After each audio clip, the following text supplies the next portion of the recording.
বরাকবেলির দায়িত্বপ্রাপ্ত প্রাক্তন বাস্তুকার রফিক আহমেদ চৌধুরী একান্ত সাক্ষাৎকারে আপনাকে স্বাগত জানাই। আপনার কাছ থেকে জানবো, যেহেতু আপনি রাজনীতির ময়দানে এখন কেন্দ্রের ঘুরে বেড়াচ্ছেন, আপনার অবস্থান কি এবং উত্তর করিমগঞ্জ সমষ্টি সহ দক্ষিণ করিমগঞ্জ বিধানসভা কেন্দ্রে কংগ্রেসের বর্তমান অবস্থান কি, কতটুকু এগিয়ে আছে আপনার মধ্যে?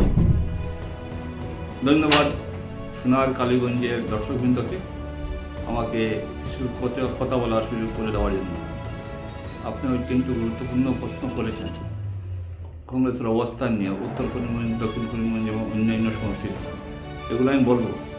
প্রথমে যে ইস্যুগুলো আমাদের জনসাধারণ ভুগছেন সেই ইস্যু নিয়ে দু একটা কথা বলবো, তারপরে আপনার উত্তর আমি দেব। দেখেন, আপনারা যদি কিছুদিন আগে যান, বিহার ইলেকশনে যান, সেখানে স্পেশাল ইন্টেনসিভ রিভিশন নিয়ে যেভাবে ভোটারদেরকে হয়রানি করা হয়েছিল এবং হয়রানি করে রাহুল গান্ধী যে বলেছিলেন ভোট চোর গদ্দি চোর, সেটা ওরা করে বিহারে কীভাবে গদিতে এসেছে আপনারা সবাই জানেন। সেই সুযোগ আসামে ওরা স্পেশাল রিভিশনের নামে করতে চলেছে। আপনারা দেখেছেন স্পেশালি উত্তর করিমগঞ্জ এবং পাতারকান্দিতে, দক্ষিণ করিমগঞ্জে ছোটোখাটো বেশি বড় করছে না, কীভাবে একজন অভিযোগকারী 130 জন, 120 জন, 80 জনের নামে ভুয়া অভিযোগ দিয়েছে। সেটা রুলিং পার্টি এবং জেলার নির্বাচন অধিকার মিলে বৈধ ভোটার কাটার একটা প্রচেষ্টা চালাচ্ছে। ইতিমধ্যে আপনারা এটা অবগত হয়েছে। আমরা কংগ্রেসের তরফ থেকে আন্দোলন করে যাচ্ছি। সিআরপিসি জানেন, citizens rights protection committee, civil সোসাইটির মাধ্যমেও আমরা এই কংগ্রেস দল কি এসআরকে ইস্যু করেই বুটে নেমেছে, রাজনীতির ময়দানে নেমেছে, না উন্নয়ন, বিজেপি যে উন্নয়ন করছে ওদিকেও দেখছে? দেখেন, কংগ্রেস এটা ডেমোক্রেটিক দল। কংগ্রেসে এসআর তো ইস্যু আমরা আনি নাই। এসআর তো ইস্যু এনেছে বর্তমান সরকার।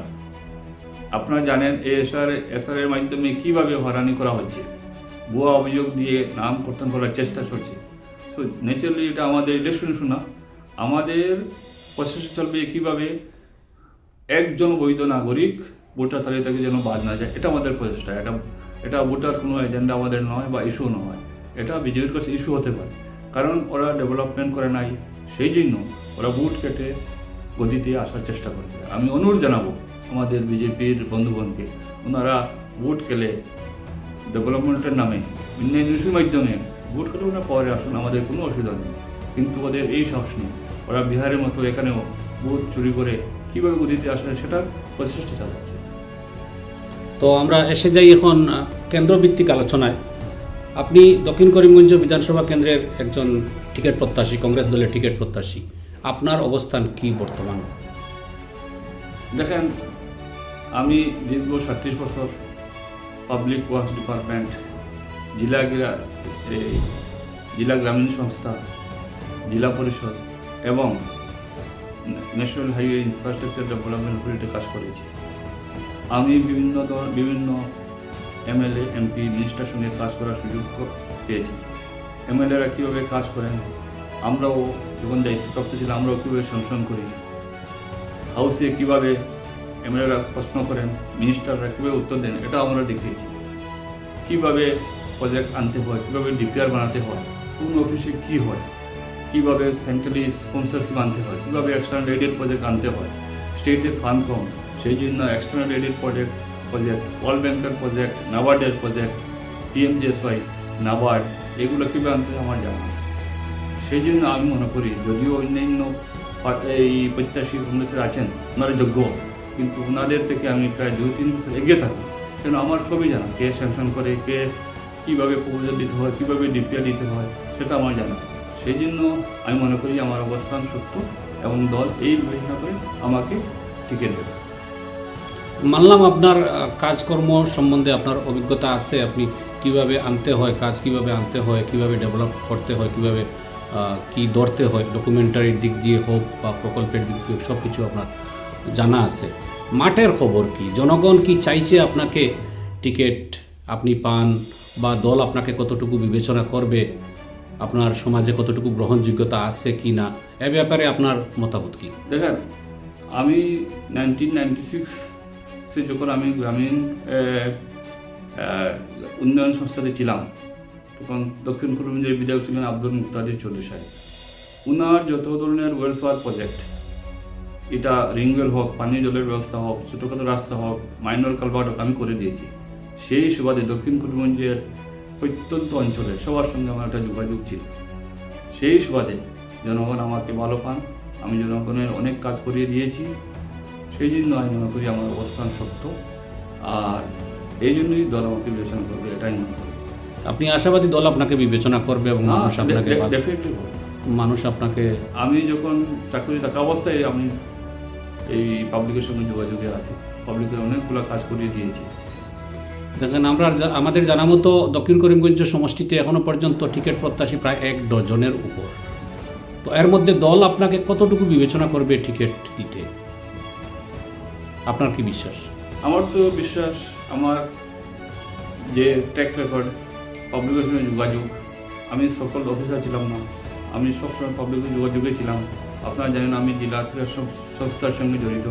জেলা ক্রীড়া সংস্থার আমি একমাত্র life member from minority community. জেলা ক্রীড়া সংস্থার যে গত নির্বাচন হয়েছিল, সেই নির্বাচনে আমি হাইয়েস্ট ভোটে জয়ী হয়েছিলাম। আপনার সেই নির্বাচনে 160 ভোট ছিল, 4 জন মুসলিম এবং 156 হিন্দু ভোট ছিল, আমি 96 ভোট পেয়েছিলাম। সেই জন্য আমি মনে করি পাবলিক আমার সঙ্গে আছে, আর পাবলিক সঙ্গে থাকার সুবাদে দল আমাকে বিবেচনা করি। আমি গত শনিবারে আমি গুয়াহাটিতে ছিলাম। আপনারা জানেন আমার বড় ভাই হাফিজ রশিদ আহমেদ চৌধুরী, আসাম সিভিল সার্ভিসেস সোসাইটির প্রেসিডেন্ট, ওনার নেতৃত্বে আমরা এক দল চিফ ইলেকট্রাল অফিসারকে গিয়েছিলাম regarding special division of electoral rolls in the state of Assam, including Sribur. তো চিফ ইলেকট্রাল কমিশনার অনারেবল মহাশয় আমরা বললাম যে as per section 32 of Indian People Representative Act 1950, you are responsible for a corrected voter list as he is the head of the Election Commission of Assam. He has promised, তিনি প্রতিশ্রুতি দেন যে তিনি জেলা district কমিশনারকে instruction দেবেন যেন একটা বৈধ voter তালিকা তৈরি হয় এবং কোনো যেন বৈধ নাগরিক যেন হ্যারাসমেন্ট না হয়। তারপরে আমরা ইয়ুথ কংগ্রেসের আসাম প্রদেশ ইয়ুথ কংগ্রেসের মাধ্যমে আমরা ধর্ণা দিই, ডিসিকে মেমোরেন্ডাম দিই। গতকালকে আমরা সিআরপিসি, আপনারা জানেন সিটিজেন্স রাইটস প্রোটেকশন কমিটির মাধ্যমে আমরা নেতাজির মূর্তি থেকে আমরা গিয়ে ডিসি অফিসে ধর্ণা দিই এবং আমরা মেমোরেন্ডাম দিই। আমি তখন ডিস্ট্রিক্ট কমিশনকে বললাম যে কমপ্লেন দেওয়ার, অভিযোগ দেওয়ার অধিকার সবারই আছে, কিন্তু আমি অফিসার ছিলাম, আমার কাছে তো অনেক কমপ্লেন আসতো। আমরা কি করতাম, আমরা দেখতাম প্রাইমা ফেসি ফ্যাক্ট আছে কিনা। যদি প্রাইমা ফেসি ফ্যাক্ট আছে তখন we go for further consideration, যদি প্রাইমা ফেসি ফ্যাক্ট থাকে না আমরা এটা ক্লোজ করে দিই। আপনি ওনাকে বললাম, আপনারা জানেন সেলিমউদ্দিন ও নিজে বলছে ও কমপ্লেন দেন নাই, এটা কেন ফার্দার প্রসেসে দিলেন? উনি বললেন উনি দেখবেন।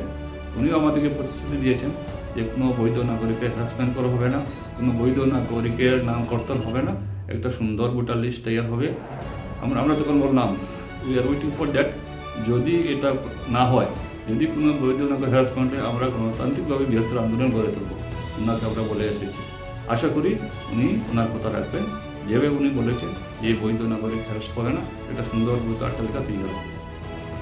গত কদিন আগে আমরা পত্রপত্রিকায় সামাজিক মাধ্যমে দেখলাম কংগ্রেস দলের অন্দরমহলে যে ঠেলাধাক্কা আছে, আপনাদের নিজেদের মধ্যে যে ঠেলাধাক্কা আছে, কতদিন রক্তারক্তি কাণ্ড আমরা সংবাদ মাধ্যমে দেখেছি। এগুলো কি মীমাংসা হয়েছে, বা এ ধরনের ঠেলাধাক্কা আর কত দূর যাবে? দেখুন, যে দলের সাপোর্ট বেশি, যে দলে জনগণের আশা আকাঙ্ক্ষা বেশি, সেই দলে একটু একটু হবেই। এটা মানে নেগলিজেবল ইনসিডেন্স, এটা মানে শেষ হয়ে যাবে। কিন্তু বর্তমান শাসক দল বিজেপি দল, তারা তো তাদের দলে তো আর মারামারি এরকম কাণ্ড আমরা শুনিও নি, দেখিও নি। হয়, কিন্তু আপনারা বলে দেখেন না, আমি তো জানি হয়। আমাদের বরাক উপত্যকায় এরকম আমরা শুনিনি। অনেকগুলো খবর আমি পেয়েছি, হয়, সব দলে হয়। ডেমোক্রেটিক দল তো সবারই অপিনিয়ন দেওয়ার রাইট আছে, সেই জন্য এটা হয়। আর এটা মানে পিটি ইনসিডেন্স, এটা সব যোগ হয় না, করিমগঞ্জ একবারই হয়েছে এবং এটা হাইকমান্ড সলভ করে নিয়েছেন, করেছে, ওনাকে এক্সপেল করেছে পার্টি।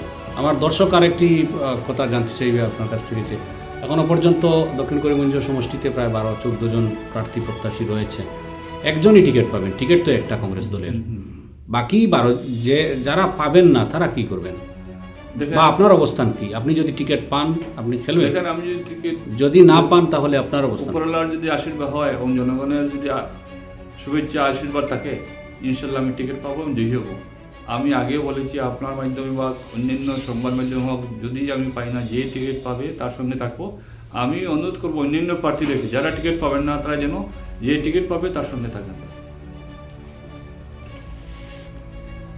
আচ্ছা, দল যদি আপনাকে বিবেচনা করে, জনগণ যদি আপনাকে দোয়া আশীর্বাদ করে, আগামী 2026 নির্বাচনে যদি আপনি জয়লাভ করেন, আপনার ফার্স্ট প্রায়োরিটি কী থাকবে?